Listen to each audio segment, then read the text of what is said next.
Hey guys, welcome back to the channel. And today I am talking about one of the most terrifying videos that I have ever seen in late couple years. This is terrifying. This video has been taking the internet by storm. We are going to show portion of the video. It is hard indeed and disturbing at the same time. If you have kids next to you or you are sensitive to it, please move on because this is disturbing. I might get blocked on YouTube because of this. You never know. But we will get into it in a minute. But before we get started, please like and subscribe, share the channel. We are trying to get out of shadow ban because we've been shadow banned tremendously. So it is with your help that we are probably get out of it. So let me know where you're watching from. Happy holidays. But we are going to get into this. Let me show you the screen. Let me share the screen with you of the three individuals that pretend or fake to be or pretend to be a UPS delivery guys and enter a home unaliving three members in front of their kids. But let me show you the screen real quick so we can watch it together. This is the three individuals that has been charged with triple homicide in the Coons Rapids, now has been convicted by juries. Listen to this. All three defendants convicted in Coon Rapids triple homicide. All three defendants charged in a triple homicide in Coon Rapids have now been convicted by juries, following the December 12th conviction of Omari Malik Shumpert on multiple murder charges. According to court records, Shumpert was convicted on 2 counts of first-degree premeditated murder under an aiding and abetting theory, 3 counts of first-degree murder with intent while committing a felony, and 3 counts of second-degree murder with intent. He was acquitted on 1 additional count of first-degree premeditated murder. All charges stem from a January 26, 2024 home invasion shooting at a residence on 94th Avenue Northwest in Coon Rapids that left 3 people dead. The victims were identified by the Anoka County Sheriff's Office as Shannon Patricia Jungwirth, 42, her husband Mario Alberto Trejo Estrada, 39, and Jorge Alexander Reyes Jungwirth, 20. Under Minnesota law, a conviction on any first-degree murder charge carries a mandatory sentence of life in prison without the possibility of parole. The 2 other defendants charged in the case, Demetrius Trenton Shumpert and Alonzo Pierre Mingo, were also convicted on murder charges in separate proceedings related to the same incident. Demetrius Trenton Shumpert, Omari Malik Shumpert's brother, was convicted November 19th and is scheduled to be sentenced January 8, 2026. Court records show Mingo was sentenced September 11th. A notice of appeal to the Minnesota Supreme Court was filed on his behalf December 3rd. Omari Malik Shumpert is scheduled to be sentenced at 10 a.m. January 9, 2026, in Anoka County District Court.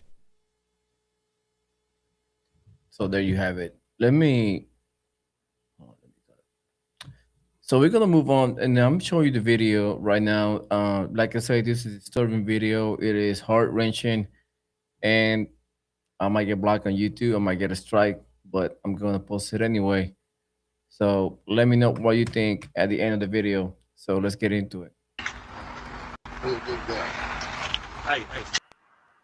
By the way, I want to give a shout out to the creator, Poncho Fresh. You can follow him, Poncho Fresh on YouTube and Poncho Fresh Reaction on Instagram.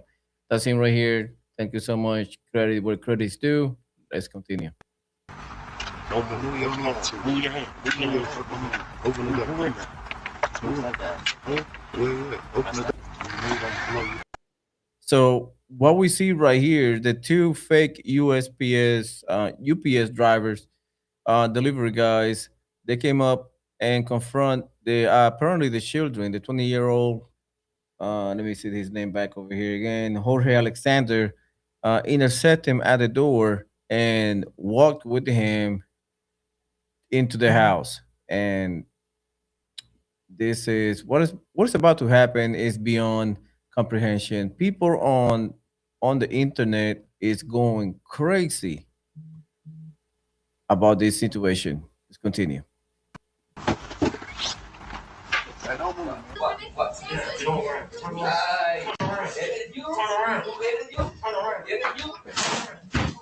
Mm, mm, mm.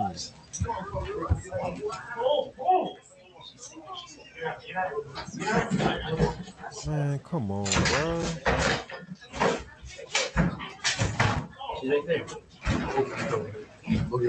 I swear on the Pistola a mi hijo. Tienen una pistola a mi hijo. Dos morenos. Mom. Yeah.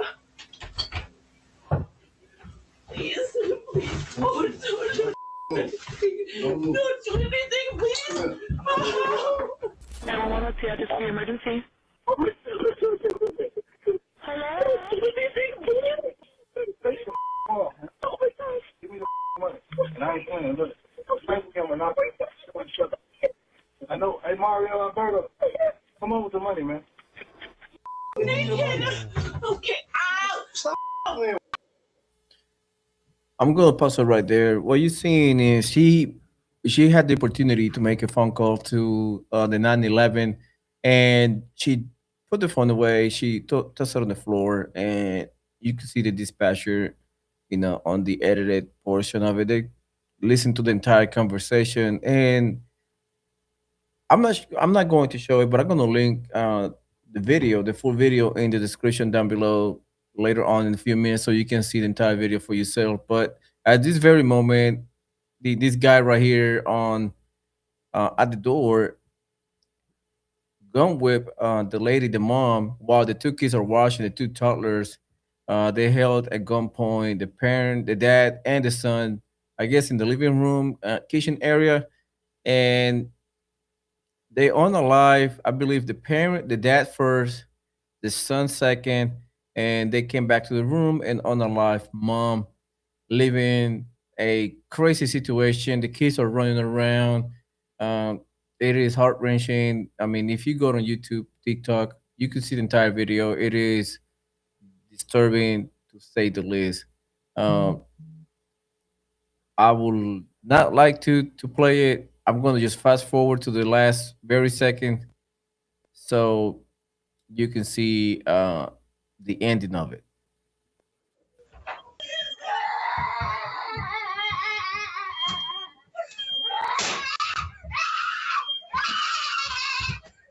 That is very disturbing.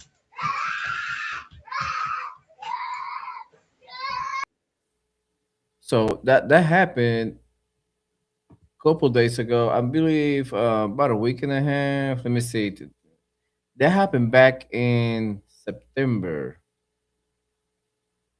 It will happen a while back. This is just a pre-recorded. They have videos. The family have videos in entire cameras in the entire house, and they happen to capture everything.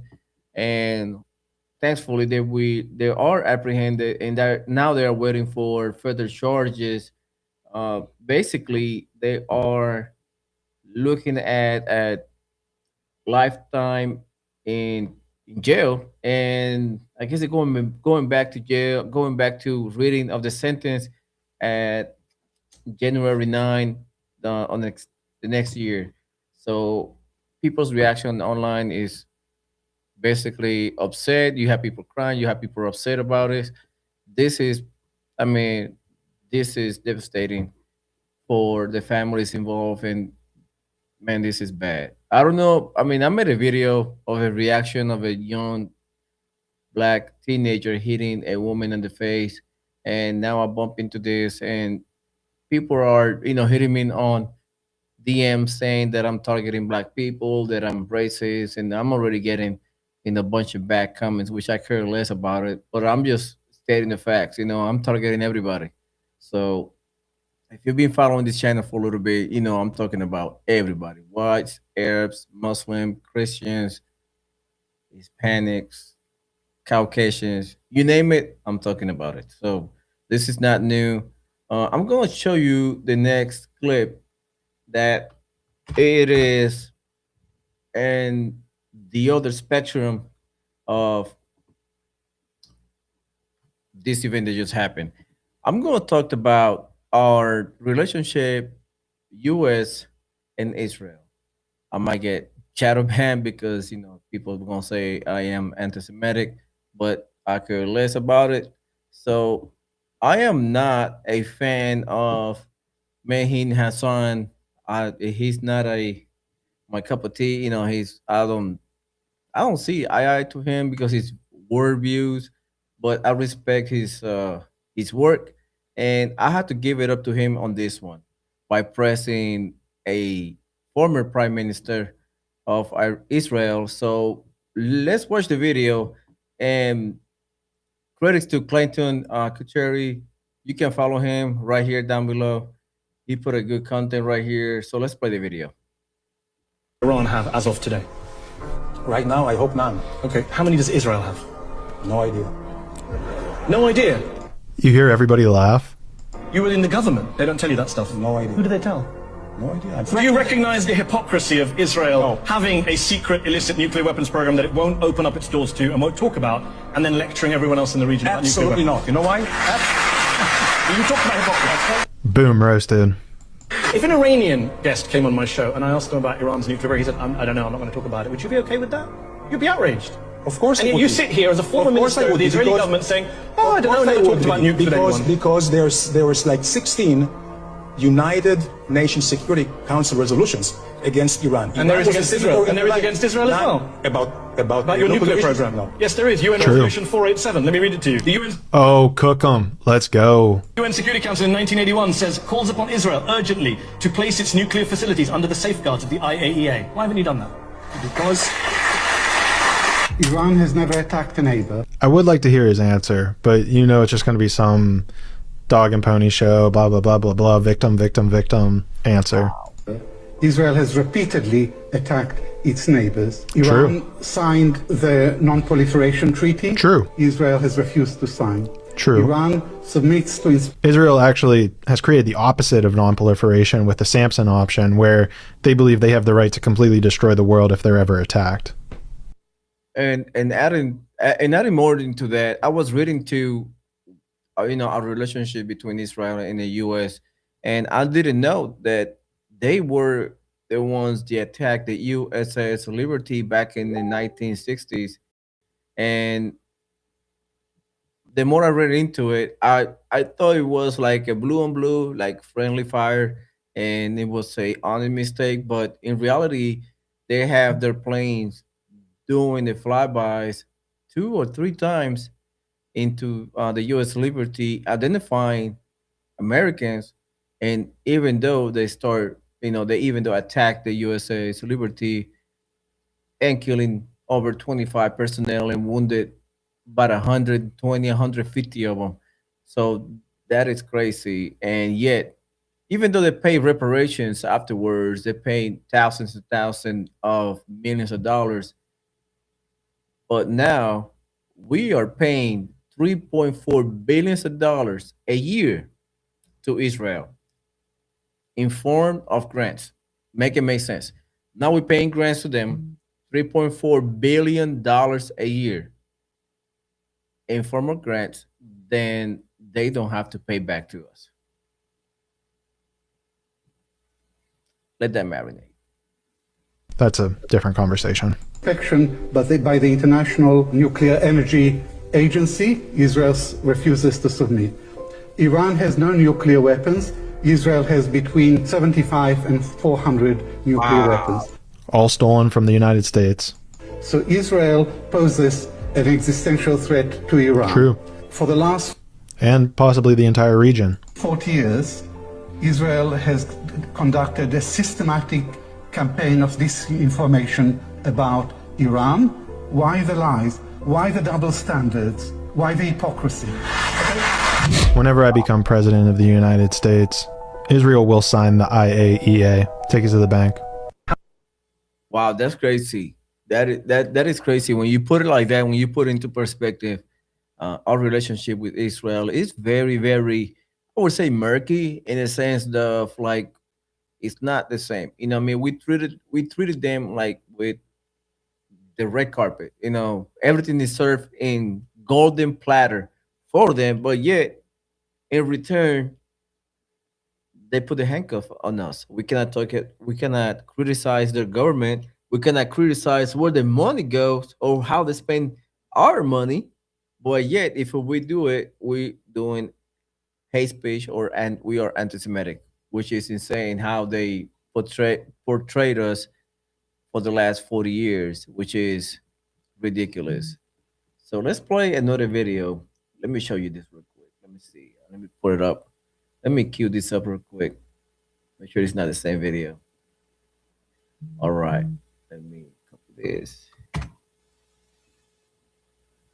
Just hang on a second. I will bring this up real quick.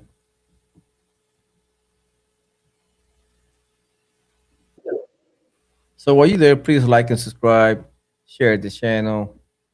I'm happy that you're here on Monday.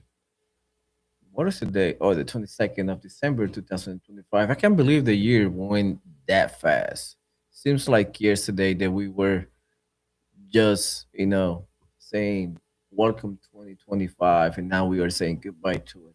So let's shout out to the creator, Hendrikus Eric Bonsma.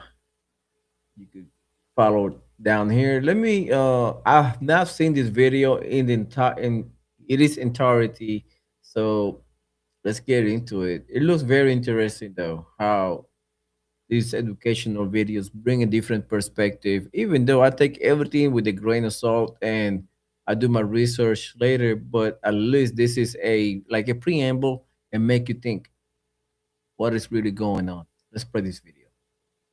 The European race. Richard Coudenhove Kalergi, who is the father of the European Union and who was funded by the Jewish bankers Rothschild and Warburg.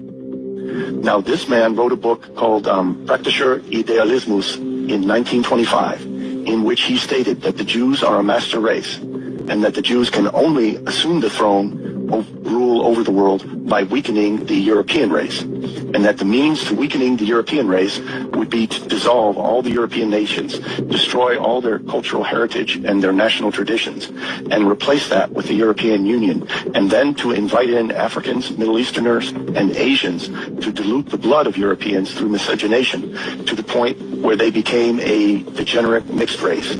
And then at that point, these people would no longer have any sense of nationhood, and the ancient Jewish messianic prophecies of world rule out of Jerusalem, with Jews maintaining their nationhood and their national status, it would fulfill the Jewish messianic prophecies that the Jews could then rule the world. And this was completely in line with what Nikolai had written in 1917 and has manifested itself recently with the invasion of immigrants from Africa, from the Middle East, and from Asia into Europe, America, and Australia. And they are deliberately setting about to genocide the white race and destroy all sense of nationhood. Jews want. Wow. So, and in a nutshell, basically, it's telling us that they are behind the massive immigration in Europe and the United States. So, my question is, how many immigrants does Israel took in the last 5 years? That's one fair question. Are they taking any immigrants? Are they taking any refugees? Probably not. Probably not. Probably they just hold them back to their. They probably hold it back to their ethnicity and make it, everything just like pure for them. And while everybody's diluted, they still remain, I would say, pure race. Not saying nothing racist, but it seems that way. They just, they do them and F everybody else, which is kind of how they do business. You know what I mean? It's crazy. It is it is crazy how everything seems obvious in our faces, but yet we're not seeing it. You know what I mean? We just like we are looking we are looking elsewhere. We are being deceiving. We are being deceived most of the time, and they just like they're playing with us. Sadly, they are playing with us. That's the world that we live in. And the more that you look into it, man, the more obvious it is, and it is weird to feel that way. It's very very weird. So let's watch our. Let me see. Let let's do a 180 on this conversation. Let's jump to the other one. Do you guys know that Donald Trump and the Secretary of War Pete Hegseth are blowing up boats coming out of Venezuela to the Caribbean? But this reporter bring up a he brings up a good point that Schumer wrote the law on blowing the boats in the Caribbean. Interesting. Check this out. It is, and that was back in 1986, where he wrote the law to blow illegal boats. You cannot make this stuff up. That is hilarious. This in front of me, this is the Maritime Drug Law Enforcement Act of 1986, authored by a member of Congress in 1986 from the state of New York. His name, Chuck Schumer. He wrote the law that passed almost unanimously that makes it legal to blow drug boats out of the water. It happened in the 80s a lot, in the 90s a lot. Go ahead, look it up, folks. Chuck Schumer, the author of this bill that made what we're doing with Venezuelan drug boats fully legal. We don't need permission from the rest of the world. Chuck Schumer gave us that in 1986. Wow, thank you, Chuck Schumer. Thank you so much. And I'm telling you, the Democrats back then, back in the 80s, back in the 90s, they were more central, more common sense. Some along the way, from 2000 2025, they just went off the rails. They just went to the extreme right or the extreme left, and some of the rhinos that we have on our right went extremely right. So this is a very crazy news that I just heard. 1986, Chuck Schumer, he authored the law to make it legal to blow up drug boats coming into international waters. That is crazy. I bet Chuck Schumer hate himself for that. He probably do. He probably feels sorry for himself. He probably saying like, "Why did I wrote that back in the day?" So probably Chuck Schumer jump in a he probably jump in a time machine, go back to 1987, 1985, and just slap himself because he just went crazy by signing that law back in the 1986. That was crazy. It is funny though. It is funny. So we're gonna make it short today. So I don't have more news today. We're gonna make it short. So thank you so much. I really appreciate it. And don't forget to like and subscribe, share the channel. You know the deal. I'll see you guys for the next one. Take care. God bless you.